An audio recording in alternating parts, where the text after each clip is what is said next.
Diversities है। Social diversities की अगर आप बात करें तो रिलीजन और कास्ट की बेसिस पे इतनी सारी डाइवर्सिटीज है। So a country like India, is that possible कि एक ही लेवल की गवर्नमेंट सब कुछ संभाल लेगी? That is not possible.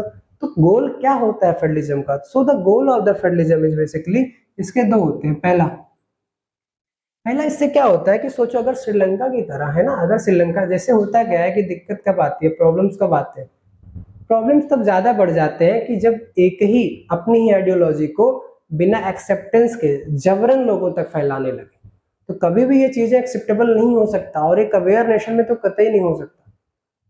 कोई नो वे है ना, इस चीज का कोई पॉसिबिलिटी ही नहीं है ना। क्योंकि होता क्या है कि अब तो मॉडर्न टाइम में भी बिल्कुल भी पॉसिबल नहीं है कि कोई किसी की आइडियोलॉजी को जबरन नहीं एक्सेप्ट कर सकता, और आप जबरन अगर एक्सेप्टेंस कराने जाएंगे तो आपको वो चीजें बैकफायर भी कर सकती हैं। ये चीजें पहले हो जाती थी कि है ना, वो सिस्टम चल जाता था। अभी भी खैर पावर तो एक अलग पूरा का पूरा क्राइटेरिया ही बदल देता है, बट फिर भी इन जनरल केसेस में हम देखते हैं कि कहीं ना कहीं हमें क्या करना होता है कि हमें जबरन चीजों को एक्सेप्टेंस में नहीं लाना चाहिए। तो यहाँ से क्या होगा कि श्रीलंका में लेकर के आया तो देखो क्या रिजल्ट हुआ ना भाई, सिविल वॉर ही तो हुआ। सिविल वॉर ही तो हुआ। और बेल्जियम में क्या हुआ?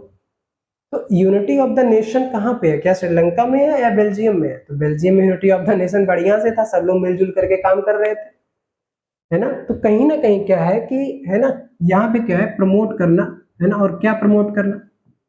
Promote the unity of the nation. Unity of the nation को क्या करना? प्रमोट करना। और इसके लिए आपके पास तो एग्जांपल है भाई, बेल्जियम वाला एग्जांपल देखिए ना, कि बेल्जियम में क्या किया, जब सबको क्या गया फेडरलिज्म हो गया, यानी कि पावर को एक ही जगह ना रख करके अलग अलग लेवल्स पर रख दिया, तो वहां से हमें क्या देखने को मिलता है? चीजें और बेहतर हो गई। ऐसी तरीके से क्या होता है कि दूसरा क्या होता है, अच्छा दूसरा क्या फायदा हुआ है ना ऐसा करने से? तो दोनों एग्जांपल याद करिए, एक आप श्रीलंका का याद करिए और एक आप बेल्जियम का याद करिए। जब आप श्रीलंका का याद करेंगे तो आपको पता चलेगा कि वहां पे जो डाइवर्सिटी थी वहां की सोसाइटी में, अलग अलग लैंग्वेज बोलने वाले, है ना, है ना, जो है ना, जो उनकी डाइवर्सिटी थी उसको वो लोग बचा नहीं पाए, उसको संभाल नहीं पाए, और उससे क्या आ गई? इनस्टेबिलिटी आ गई।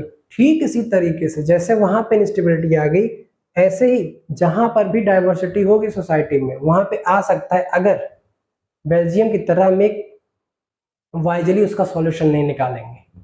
तो ठीक इसी तरीके से हमें यूनिटी ऑफ द नेशन तो करना ही है प्रमोट, दूसरी चीज क्या करना है? हमें एकोमोडेट भी करना है ना, है ना, एकोमोडेट भी करना है। क्या? सोशल डाइवर्सिटी या सोशल डिफरेंसेस को, है ना। तो ये दोनों के दोनों क्या बनते हैं? फेडरलिज्म के गोल्स होते हैं, है ना। अब एक अच्छा फेडरलिज्म कब बन सकता है? एक अच्छा फेडरल नेशन कैसे बन सकता है? एक अच्छा फेडरल नेशन तभी बन सकता है जब, है ना, कि जो अलग अलग लेवल की गवर्नमेंट है उनके बीच में म्यूचुअल ट्रस्ट हो, है ना। तो एक अच्छा फेडरल सिस्टम में ना, एक जिसको हम बोलते हैं कि अवेयर फेडरलिज्म जिसको हम बोल सकते हैं, वहां पे क्या है कि दोनों लेवल के गवर्नमेंट के बीच में क्या होनी चाहिए? Mutual trust. और ये बहुत ही इंपॉर्टेंट फैक्टर होता है कहीं ना कहीं, है ना, कि म्यूचुअल ट्रस्ट होना चाहिए, है ना। क्योंकि अब देखो, मान लो कि सेंट्रल अथॉरिटी या सेंट्रल गवर्नमेंट और स्टेट गवर्नमेंट के बीच में स्टेट गवर्नमेंट को उतना सिक्योरिटी ना फील हो, है ना, सेंट्रल गवर्नमेंट से, उसको लगे कि जैसे उसके जो राइट्स जितने हो सकते थे उतने नहीं है, तो कहीं ना कहीं इससे क्या होगा कि उनके बीच में ट्रस्ट का टूटना, है ना। और ट्रस्ट टूटेगा ना, तो कहीं ना कहीं वो उस तरीके से रहना नहीं चाहेंगे, हटना चाहेंगे। तो म्यूचुअल ट्रस्ट तो होना चाहिए, है ना। और क्या होना चाहिए? म्यूचुअल ट्रस्ट एंड रिस्पेक्ट भी होना चाहिए एक दूसरे को लेकर के। ऐसा नहीं होना चाहिए कि, है ना, कि एक दूसरे के जुरिस्डिक्शन में इंटर करे जबरन, है ना, ऐसा भी नहीं होना चाहिए। So trust is very important also, but respect is also followed by the trust, है ना। तो यहाँ से क्या होता है कि ट्रस्ट भी होना जरूरी है, बट कहीं ना कहीं जो इनके अपने रिस्पेक्ट होती है एक दूसरे की, वो भी करनी चाहिए। तो इस तरीके से हमने जो अभी का टॉपिक कंप्लीट किया उसमें था कि फेडरलिज्म के फीचर्स कैसे होते हैं, क्योंकि हमने लास्ट क्लास में देखा था कि फेडरलिज्म होता क्या, डिटेल में देखा था। और सिंपल वे में बस इतना कहूंगा कि जब डिफरेंट लेवल की गवर्नमेंट के बीच में पावर डिवाइड कर दिया जाता है, उस तरीके से फिर हमें ये पता चला कि कैसे पता चलेगा कि ये फेडरल नेशन है। तो फेडरल नेशन कैसे है, तो हमें उसके फीचर्स को समझना होगा, और उसके फीचर्स हमने बढ़िया तरीके से देख लिए। तो कुल कितने फीचर्स हमने? लगभग 7 फीचर्स देखे, है ना। एक बार उसको देखते हैं और फिर आगे बढ़ते हैं। हमने क्या देखा, हमने देखा कि पहला फीचर क्या था, है ना, यहाँ से हमने देखा कि डिफरेंट डिफरेंट लेवल की गवर्नमेंट हो गई, है ना। सेकंड हमने क्या देखा, सेकंड हमने देखा कि इस तरीके से दो या दो से ज़्यादा लेवल की गवर्नमेंट होगी तो ये कहलाएगा फेडरलिज्म। तीसरा हमने देखा कि जो गवर्नमेंट होती है वो सेम सिटीजन पे गवर्न करती है, ऐसा नहीं है कि अलग अलग लोगों पे गवर्न करती है, तो ये सेम सिटीजन पे गवर्न करती है।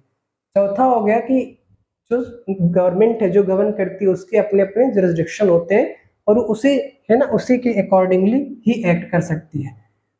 क्या होता है जुरिस्डिक्शन, तो एक फिक्स रीजन होता है जिसमें किसी भी अथॉरिटी को लीगल अथॉरिटी मिल जाती है। लीगल अथॉरिटी का मतलब कानूनी रूप से उसको वो अधिकार मिल जाता है, यानी कि उससे अब कोई छीन नहीं सकता, और वो कौन दे देता है, वो दे देता है कॉन्स्टिट्यूशन। इसके बाद फिर हमने देखा था कि यूनिटरी और फेडरल में क्या होता है कि यूनिटरी गवर्नमेंट में क्या होता है, जो स्टेट अथॉरिटी होती है वो सबऑर्डिनेट होती है सेंट्रल अथॉरिटी के। दैट मीन्स कि जो सेंट्रल अथॉरिटी है वो ऑर्डर पास कर सकती है किसको, स्टेट अथॉरिटी को, but in the case of federal central authority can not pass order to the state authority. तो ये होता है इनकी एक कैरेक्टरिस्टिक। फिर हमने देखा कि इनके पास, दोनों के पास फाइनेंशियल ऑटोनॉमी होती है। एंड द नेक्स्ट, है ना, क्या था कि मोटिव ऑफ द फेडरलिज्म क्या है, एक सक्सेसफुल फेडरलिज्म कैसे कहलाएगा, कि जब उनमें म्यूचुअल इंटरेस्ट के साथ, है ना, म्यूचुअल ट्रस्ट और उसके बाद रिस्पेक्ट फॉर ईच अदर, ये जो दो चीजें होंगी। एंड उसके बाद क्या था कि गोल क्या होता है, क्योंकि हमारा जो फेडरलिज्म का गोल ही होता है, मोटिव ही होता है, वो होता है to promote the unity of the nation, to safeguard the nation, यानी कि देश की सुरक्षा, है ना, और उसकी एकता को बढ़ाना। और दूसरी चीज क्या होती है, दूसरी चीज ये होती है कि हमें जो वहाँ के सोशल डिफरेंसेस हैं उसको एकोमोडेट करना। तो this is all for the today, we will continue from tomorrow, है ना, we will continue from the tomorrow, है ना, इन द नेक्स्ट क्लास। हम इसके आगे जो पढ़ेंगे वो पढ़ेंगे कि हाउ, है ना, what are the practices and policies in India, जो इंडिया को एक फेडरल नेशन बनाते हैं।